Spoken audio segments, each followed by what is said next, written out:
Good evening, everybody, and welcome to the Blavatnik School of Government. To those of you visiting us for the first time, I'm Ngaire Woods, Dean of the School, and it is a huge pleasure tonight to have Professor Frank Fukuyama visiting us.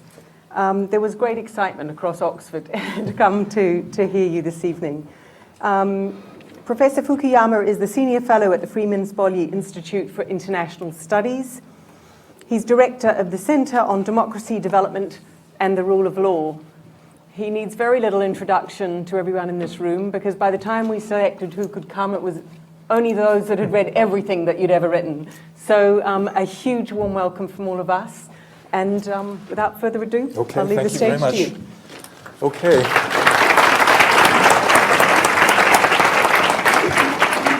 So thanks very much. So it's great to be at a new School of Public Policy. I take public policy extremely seriously, and I think you've got a great start here and a huge opportunity to really make a difference because this is a really important field. So I'm going to speak about a lot of the themes from my last book, Political Order and Political Decay, which is a way of thinking about the role of government and policy more broadly.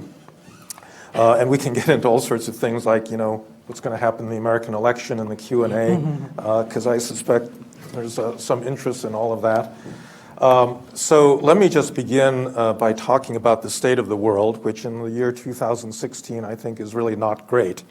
There is a lot of political disorder, but the nature of the challenges are really different in different parts of the world. So in Eurasia, you have a continent that is largely dominated by two large centralized great powers, Russia and China.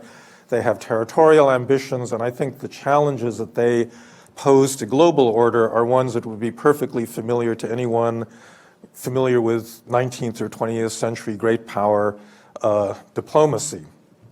It's not that it's easy to solve, but they're familiar problems. The bigger issue, I think, is what used to be called the arc of crisis, which really extends now from North Africa through sub-Saharan Africa, throughout the Arab Middle East, and all the way to the borders of India, in which the problem is almost exactly the opposite. The problem is not that you've got big, powerful states, it's that you've got extremely weak and failing ones, and you have this unprecedented situation in the Arab Middle East of four countries, Iraq, Syria, Libya, and Yemen, that have collapsed as coherent states altogether since the Arab Spring in 2011.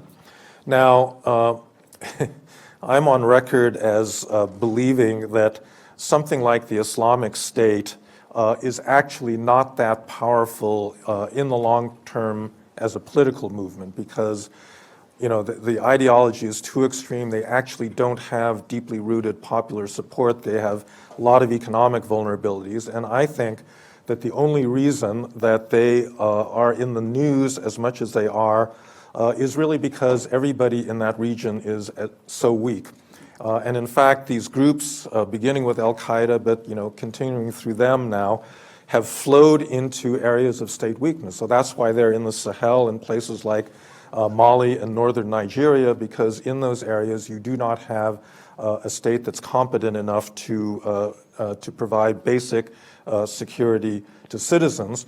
And this has been a huge problem for American foreign policy, because in the end you cannot control terrorism unless you have coherent states that can do that job. And the United States invested nearly $1 trillion, sent several 100,000 troops to both Afghanistan and Iraq.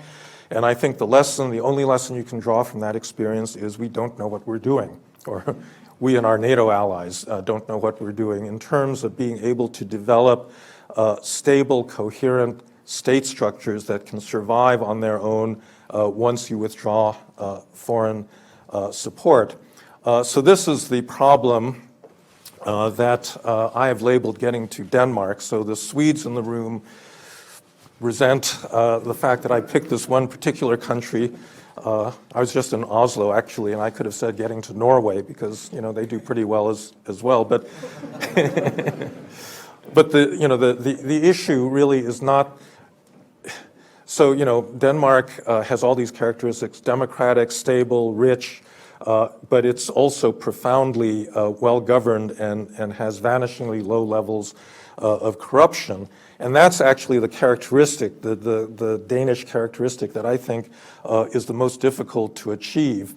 The United States spends a lot of time on democracy promotion, trying to get countries to make democratic choices. And I actually think that that is a much easier task than it is to create a Denmark-like state, a modern state that has low levels of corruption, that is secure, and has an impersonal government. So this is the basic problem that I started with, is how did Denmark get to be Denmark? I spent some time in a Danish university as a visiting professor, and it's pretty clear the Danes really don't understand this themselves, because it happened so long in the past.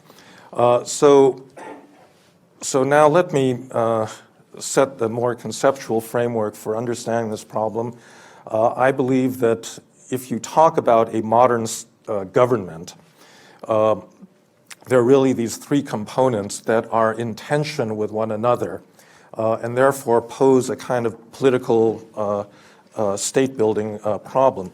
So the first of these components is the state.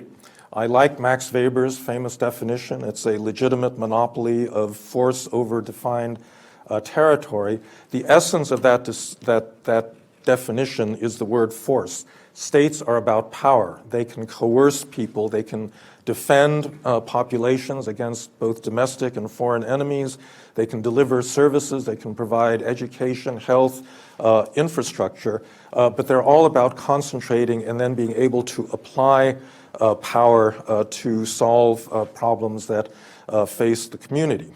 Second institution is the rule of law.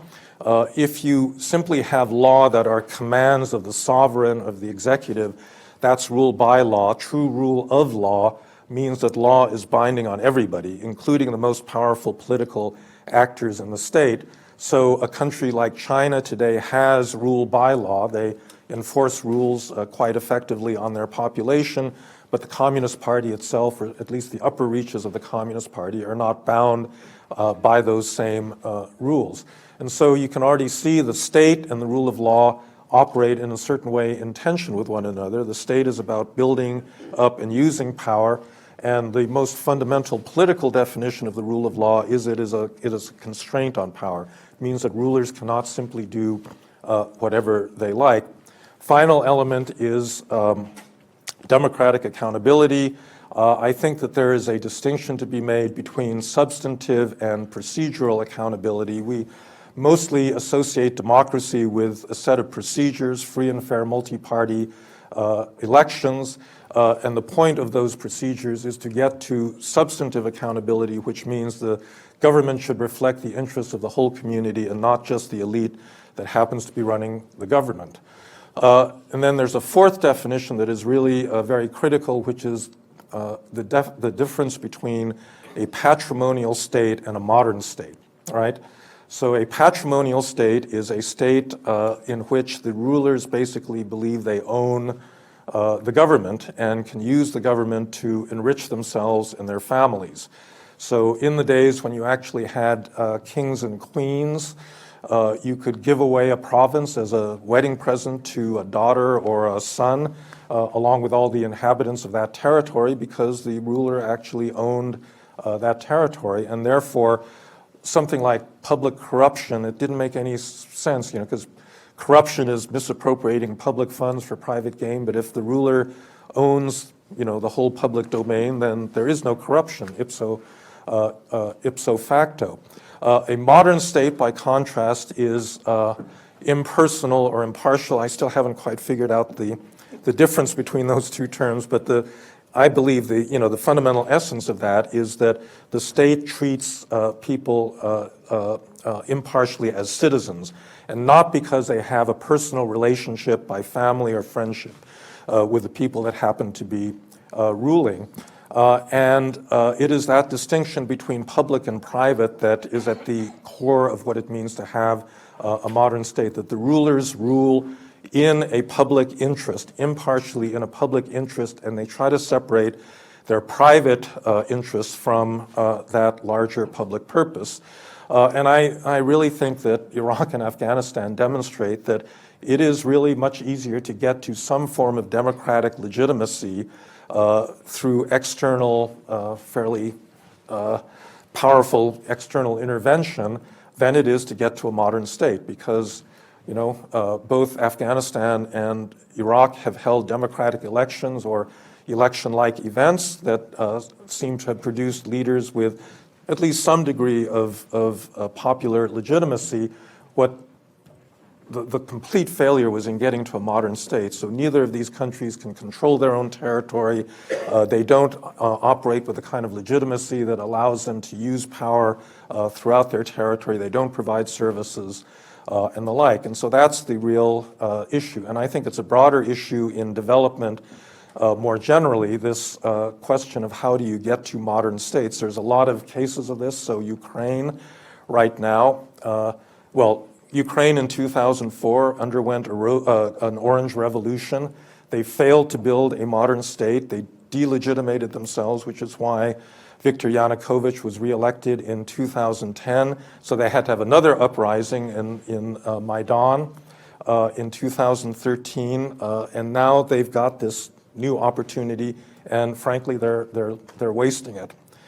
Because the new democratically approved, legitimated government is really failing to deal with this endemic level of corruption in the Ukrainian government. And believe me, if they do not get a hold of this issue, they're going to go the same way as the original Orange coalition. So this is critical there, but there's other countries in which democratic countries in which poor state capacity or this absence of a modern state is critical. India is a great case of this. India is a very good democracy. It has been really, with the brief exception of the emergency in the 1970s, they've had regular multi-party elections. They've had alternation in leadership. They've got a very free and open media that can criticize the government. So I'm sure people in this room are quite familiar with this famous study of Jean Drèze about Indian schools, which in the late 1990s showed that almost half of all the teachers were not showing up for work, despite the fact that they were being paid. And there's a big hue and cry. The democracy works the way it's supposed to in terms of accountability. They notice the problem. They say, this is outrageous. You can't, get away with this. And 10 years later, they run another survey, and it turns out that the figure really hasn't changed at all, despite putting cameras in the classrooms and trying all sorts of different devices to actually make sure that the teachers showed up for work. So I don't need to tell you, this is bad. This is not good for India in terms of its inequality, in terms of its ability to industrialize and so forth. And yet this seems to be a problem that is beyond the capacity of its public sector to really solve. And I suspect that one of the reasons that Prime Minister Modi was elected now almost a year and a half ago was that the failure of the democratic system in India to actually deliver decisions on things like basic infrastructure, fixing the school system and so forth, led people to want to have strong government, government that can actually do things. And I have to say, I'm not sure that he's succeeding in fighting against the kind of institutional constraints he's faced. Final example, is closer to home in Europe, which is the Greek debt crisis that led to the broader euro crisis in 2010. So again, this is a case where the failure is not one of democracy. After 1974, after the colonels are pushed out of power, you have regular alternation between PASOK and New Democracy, the two main Greek political parties. You have a free press, you have a lot of contestation, and what these two parties spend all of their time doing is filling the public sector with their own party workers every time they come to power. You can't fire civil servants in Greece, and therefore with every alternation between the two parties, the size of the civil service grows until they've got something on the order of 7 times the number of per capita public officials that this country had. And this, was one of, obviously the Euro crisis had many complex origins, but this certainly contributed to their inability to control their fiscal deficits, and we all know what the consequences of that were. So these are all cases in which it's really this failure to have a competent and capable modern state, modern impersonal state, that either has prevented a successful transition to democracy or threatens the quality of life and delegitimates an existing democracy. And I think that this is, the general problem that needs to be solved. Now, so then the question is, how do you solve this? How do you actually get to Denmark in the sense of taking a highly corrupt or clientelistic political system and turning it into something more modern? And in my book, I give several examples of this, but there's a larger theoretical issue, which is that actually democracy, in this respect, democracy and building a modern state are actually at loggerheads, and that the early advent of democracy in a number of cases has undermined the quality of the state itself. And the one country in which you can see this operating the most clearly is actually the United States. So in the history of the US, the Constitution is ratified in 1789. The first governments in the United States are basically run by the friends of George Washington, meaning most of them are elites. They're graduates of Harvard and Yale and Princeton. And this all begins to change in the 1820s. Why? Because the franchise opens up. So the United States is really the first country to provide at least white male universal suffrage. This is done on a state level progressively in the 1820s, and it leads really to the first populist upsurge. All these new voters can all of a sudden vote. It demonstrates that there's a need for these newfangled things called political parties. Political party has the function of mobilizing voters and getting them to vote for a candidate on election day. And in a country where the average level of education is probably, at this point in America, third or fourth grade, it's basically a developing country. It's 85% agrarian. How do you get people to the polls? Well, you bribe them. And you basically offer them a bottle of brandy or a get out of jail free card or a Christmas turkey in order to get them to vote. And so it is really the United States of America that invented clientelism. This happens actually in the 1828 election, which brings Andrew Jackson to power. Andrew Jackson, I keep having to change the comparison as American politics changes. So he's the Donald Trump of the 1820s. So he was running against John Quincy Adams, who was a Boston Brahmin. He was educated at Harvard. Adams was educated at Harvard. His father had been the second president of the United States. He could speak multiple European languages, well-traveled, very cosmopolitan. So he was this older American elite. Andrew Jackson is a frontiersman, grew up in rural Tennessee. He did not have even a high school education. He was a drinker, a brawler, an Indian fighter. He made his reputation not just fighting, the Cherokees and Seminoles, but he beat the British in the Battle of New Orleans. So he's elected in 1828. He says two things. A, I won the election, so I get to choose who runs the American government. And B, it doesn't take a genius to actually run the American government. Any ordinary American can do it. And this leads to a century, a full century in which American government from top to bottom is dominated by patronage appointees. This period is known as the spoils era, or the patronage system in American historiography.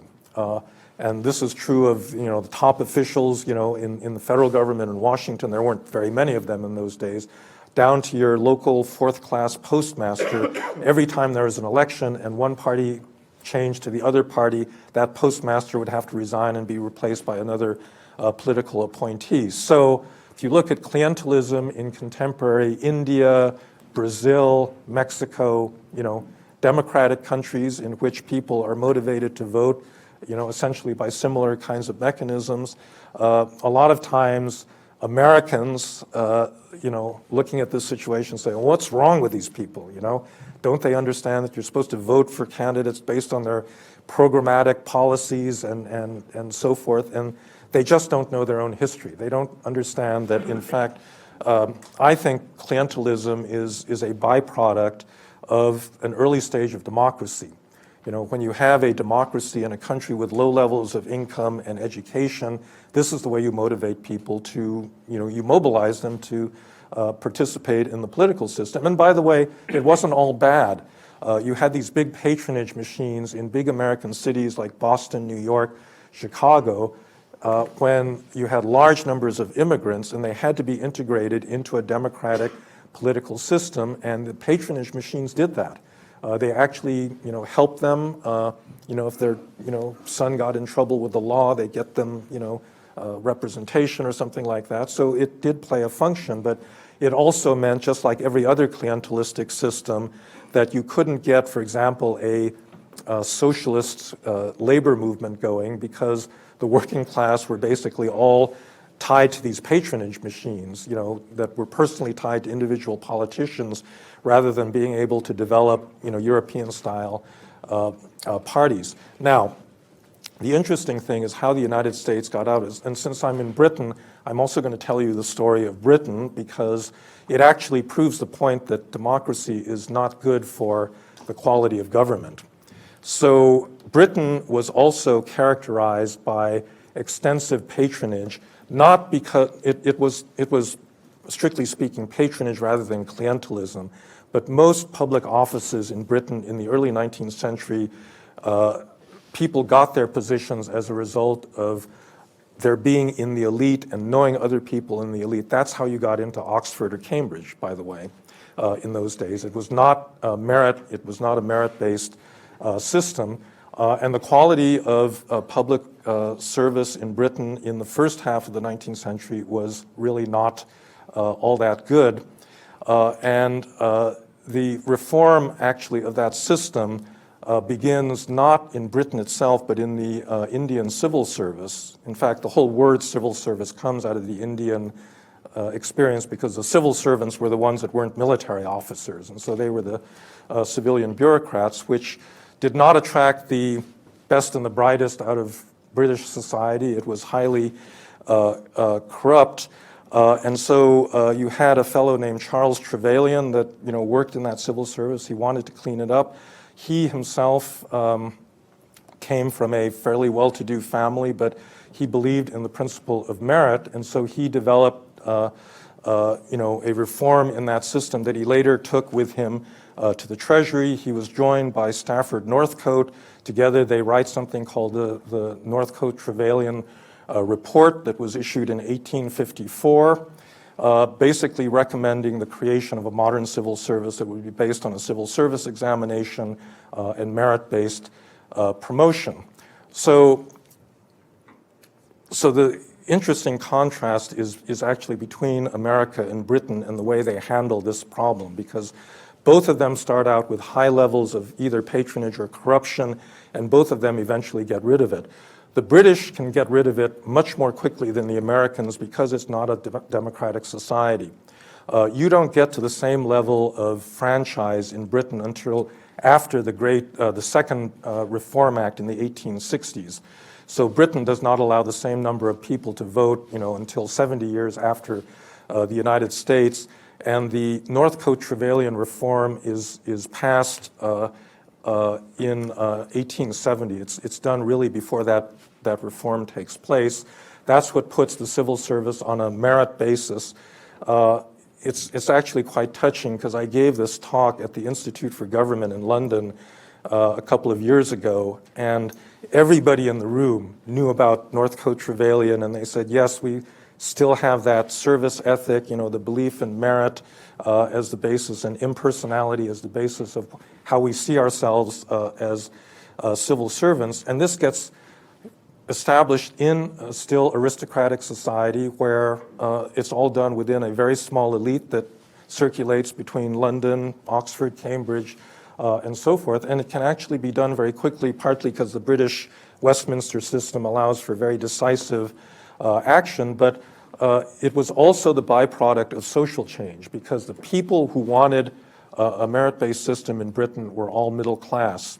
You know, the old civil service, the patronage, time servers were all, you know, essentially aristocrats that came out of the landed gentry. The middle class wanted in on that system, and as the century went by and the middle class got richer and the children of the industrialists, you know, had more social status, they had the political power to change the system from the inside as an elite, not because they exerted any particular power, through voting.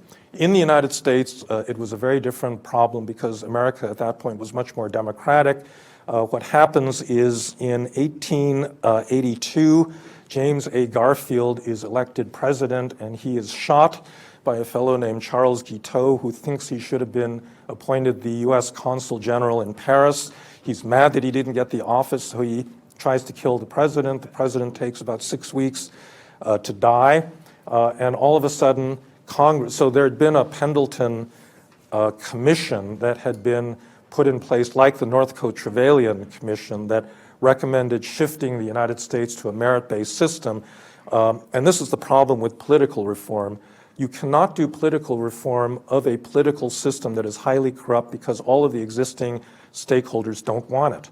They don't want it. Every single member of Congress in 1882 had been elected as a result of their ability to distribute patronage. So why should anyone vote for something like the Pendleton Act? And the only reason it happened was because of Garfield's assassination, which then sufficiently embarrassed all the existing serving members of Congress into supporting the act. It was passed in 1883, and that's the moment at which the first classified civil servants are appointed. So this is also important given that we're in an educational institution.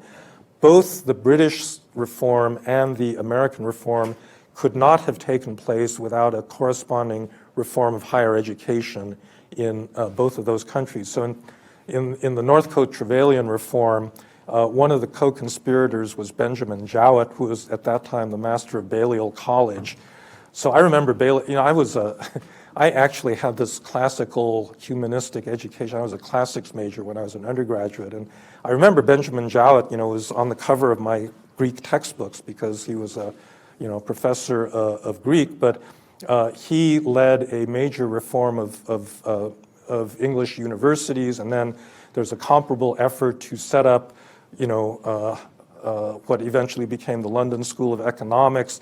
In fact, in the British reform, the big debate was not over whether you should base the civil service reform on an educational reform, but whether it should be the humanistic Oxbridge model or the more technical, scientific, you know, LSE kind of model. But there's an understanding that you could not create a modern civil service unless you had a set of higher educational institutions to feed into it. In the United States, the Pendleton Act could not have been implemented were it not for an earlier piece of legislation called the Morrill Act that set up so-called land-grant colleges, which were, you know, they became places like Cornell, Kansas State, Iowa State, and so forth, that were basically created by Congress to train agronomists. And the first American bureaucracy to be modernized was actually the Department of Agriculture, because all of a sudden they had this whole generation of trained agronomists whose only purpose was to figure out how to improve agrarian productivity. And these are the people that staffed that particular bureaucracy.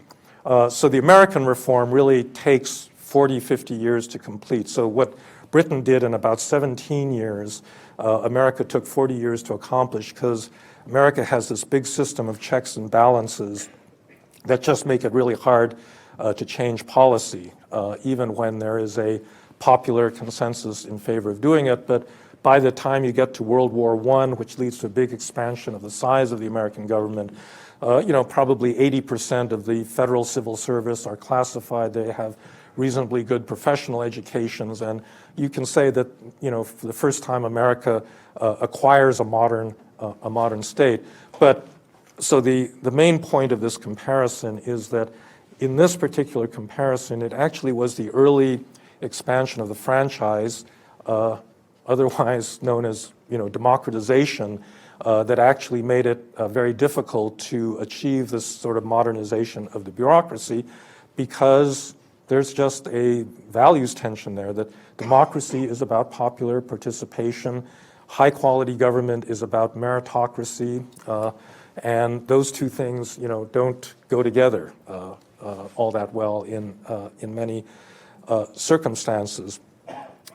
So this, I think, is, let's see, how am I doing on time? I have until, all right, good. I can get through the rest of this. So I want to, I guess, talk about two further issues. So one issue is actually what's happened to the United States since that reform, because the title of my book is Political Order and Political Decay. And one of the larger themes in both of the volumes that I've written is that especially modern state systems, they can go forward, but they can also go backwards. And in fact, they go backwards very easily, because I don't think that a modern state is terribly natural. We have natural instincts to favor family and friends. I mean, we're just, genetically built to be sociable in that particular fashion. And a modern state is not that. A modern state says you got to hire the most qualified stranger over your son or cousin or whomever, because that's what the rules say, and people don't like doing that. And so I think that a modern state, this Denmark-like state, is actually a kind of unstable equilibrium, because there's a lot of forces that are pressing constantly especially for elites, to try to recapture the state and use it for their own purposes. And I think that's a little bit of what's happened in the United States over the past 30 or 40 years. So just to, in a nutshell, say what's happened to our country, it's a confluence of two things. One of them is what's happened in society, and the other is when that society meets with certain institutional rules that we have in the United States. The things that have happened in society are first just social polarization, where Republicans and Democrats have completely moved apart. So it used to be that for most of the 20th century, the two political parties overlapped very substantially. There were conservative Southern Democrats and there were liberal Republicans in the Northeast, and all of the major legislation, the New Deal, Great Society, the Reagan tax cuts, they were all passed because you could form a majority coalition in Congress based on that, that degree of overlap. Today, there's no overlap whatsoever. There's not a single Republican who is more liberal than the most conservative Democrat. So that's one reality. Another social reality is the rise of very large, very well-organized interest groups. So of course, any democracy has to represent interest groups, and that's part of what it means to have a democracy. But the question is, if you get an interest group that is so well-funded and so powerful that it can exert disproportionate influence, you can have a situation, which is the one I think we have now in the United States, where the aggregate of all these groups is not representative of the whole American people. It's representative of people with money and with good organization. Not all of them are big corporations or banks. Sometimes it can be public sector unions and other groups like that. But the political rewards go to people with money and organization. So that's the societal part of it. And the institutional part has to do with our system of checks and balances. The founding fathers really worried about excessive state power to an extent that nobody in Europe, shares. So the American Constitution divides power horizontally between two branches of Congress, a separately elected presidency, a court system that can overturn legislation, and then delegation of powers to state and local government. And all of these are designed to be checks on the excessive accumulation of power in any one part of the government, particularly in the executive branch. So when you bring all of this together, polarization, powerful interest groups, and a check and balance system that privileges well-organized minorities, what do you get? You get this system that I label vetocracy, meaning ruled by veto, where it is very easy for any of these groups to stop stuff that they don't like, but there are no mechanisms that force everybody to come to a common decision on something that is in the public interest. And so US Congress has not passed a budget by its own rules since 2008. It just hasn't. And in fact, the only reason we passed a budget this fall is that John Boehner, former Speaker of the House, fell on his sword. He realized that he could never get a budget passed and remain as the Republican leader, and so he basically got the budget through and then immediately resigned. And this is not a routine way that you can do business in what used to be called the world's greatest deliberative body. By the way, they don't deliberate either at present. And so I don't want to catalog all of these. I don't want to catalog all of these ills, but there are many. So American democracy is not going to fall apart tomorrow. It's just massively inefficient, and it can't reform itself because it is too easy for groups representing a minority of the whole population to stop things that hurt their interests. So everybody says, yes, the corporate tax rate, currently 35%, ought to be lowered to something more like the OECD average. And in return, you should get rid of all the special subsidies and tax exemptions that are littering this 10,000-page tax code that we have. And you can't get to that because the common interest in having the lower universal rate is not stronger than the individual interest in preserving your little tax break that your lobbyist has negotiated for you. So this is not a universal problem with democracies around the world. A number of democracies have actually worked pretty well. So in Germany, in Scandinavia, in the Netherlands, in a lot of the Commonwealth countries, in Canada, New Zealand, you've actually had pretty big, important labor market reforms and other kinds of things that extracted a big political price, but you had democratic systems that could actually confront these decisions and make it. So I'm not making a generic argument about democracies, but one of the big issues facing a number of democracies is the fact that they are paralyzed in some version of the disease that the United States has, where they can't make difficult decisions. Japan is one of them. Even after the Fukushima nuclear disaster, they still cannot break free of the capture of their so-called nuclear village by the nuclear power industry. I mean, that's basically what they had an opportunity of doing, and they failed to do it.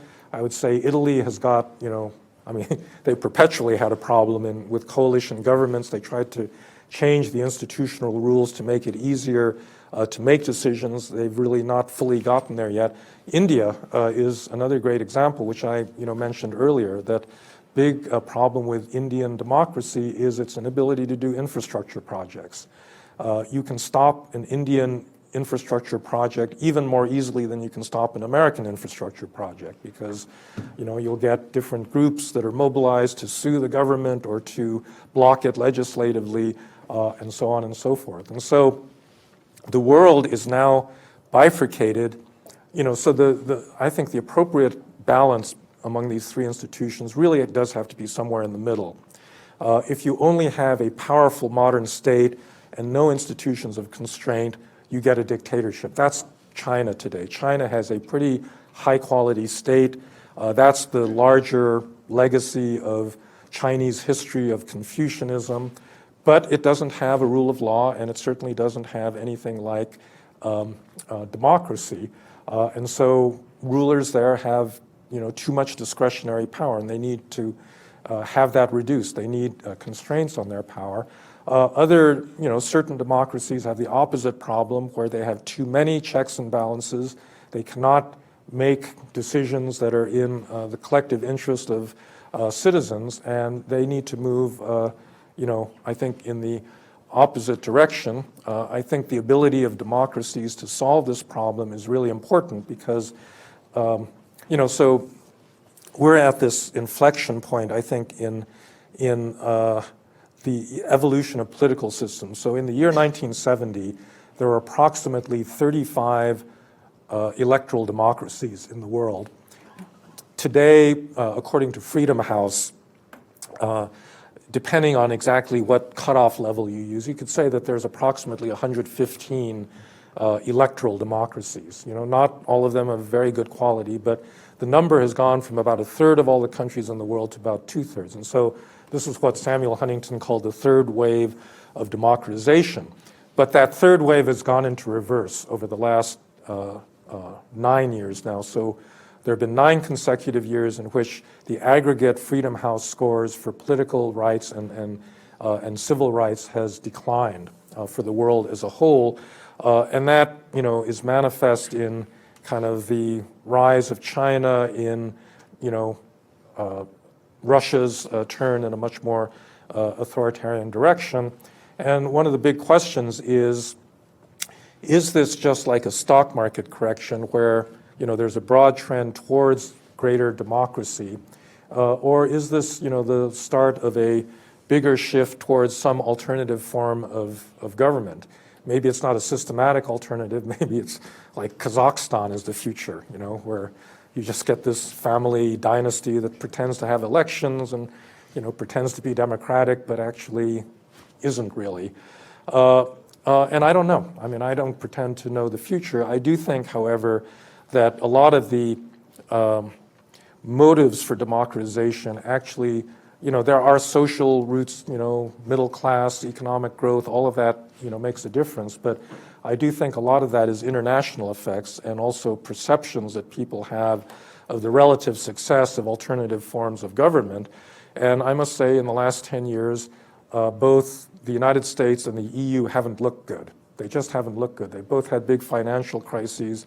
They're continuing, to grapple with internal political problems. And in the meantime, Russia and China have moved ahead. Now, we may be coming to another really big economic shift with China's economic slowdown and with the general collapse in commodity prices around the world. I think overall, the rise of oil and other commodities is overall good for authoritarian governments rather than democratic ones. So maybe that will be a factor affecting, how things develop in the future. But I do think that, people that live in established democracies need to get their act together, and particularly in my country.